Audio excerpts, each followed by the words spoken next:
30 వస్తుంది.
ఇటు విషయంలో కూడా గౌరవ ఎమ్మెల్యే గారు కూడా క్లియర్ గా ఆదేశాలు ఇవ్వడం జరిగింది.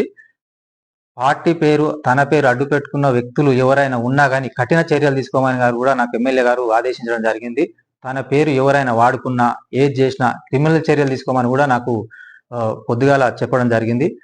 ఎందుకంటే ఏదైనా నా దృష్టిలో లేదు, నా దృష్టిలో ఉండి చేస్తే నేను కఠినంగా నిజంగానే చెప్తే మీతో డిస్కస్ చేస్తాను.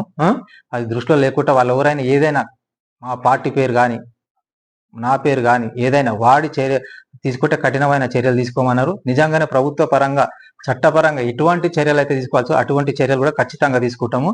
ఇలాంటివి 50% ఉపేక్షించేది లేదు. ఇప్పుడు ఎమ్మెల్యే గారి పేరు మీద కామ్ ఏర్పాటు జరిగింది, కొత్తగూడెం జరిగింది. అక్కడ ఏమైందంటే అక్కడ ఇంతకుముందు అయితే ఎక్కడ పట్టాలు ఇచ్చినట్టు కానీ ఏం లేవు. ఒక 59 జీవో కింద మాత్రం కొన్ని గృహాలు మాత్రం రెగ్యులరైజ్ అయినాయి. అవి కూడా గుర్తిస్తాం. సర్వే జరుగుతుంది. దాని సర్వే జరిగిన తర్వాత ఇన్ని రెగ్యులరైజ్ అయినాయి, ఇన్ని కాలేదని గుర్తిస్తాము. అక్కడ ఏదైతే గుర్తించే ఇప్పుడు మొన్న కొన్ని అక్రమ నిర్మాణాలు గుర్తించి 2 రోజుల క్రితం దాన్ని నిర్మాణాలను కూల్చడం జరిగింది. ఇప్పుడు అక్కడ 3 ఎకరాల భూమి ప్రభుత్వ భూమి ఉందని గుర్తించినాం. అది కూడా సర్వే చేయించినాం. ఆ సర్వే ప్రకారం ఫెన్సింగ్ కూడా ఈ 2 రోజులలో ఏర్పాటు చేస్తాము. ఇంకా కూడా బాటసింగారం మొత్తం సర్వే నెంబర్ మొత్తం 250 ఎకరాలు ఏదైతుందో మొత్తం సర్వే చేస్తాం. మొత్తం సర్వే చేసి ఎవరెవరికి ఎంత ఇచ్చిర్రు, ఎవరెవరు ఇప్పటికీ పట్టాదారులు ఉన్నారా లేరా, ఎవరెవరికి పిఓటి కింద మేము తీసుకున్నాము, ఎవరెవరు చేతులు మారినాయి, ఎన్నిళ్ళు కట్టారు అనేది కూడా మేము సర్వే చేస్తాం. ఇప్పుడు ఈ వారంలో బాటసింగారం 10 సర్వే నెంబరే మేము సర్వే చేపిస్తాం. ఇప్పుడు గవర్నమెంట్ భాగంలో తీసుకున్న అంటే సర్వే భాగంలో నెక్స్ట్ 10 నెంబరే సర్వే.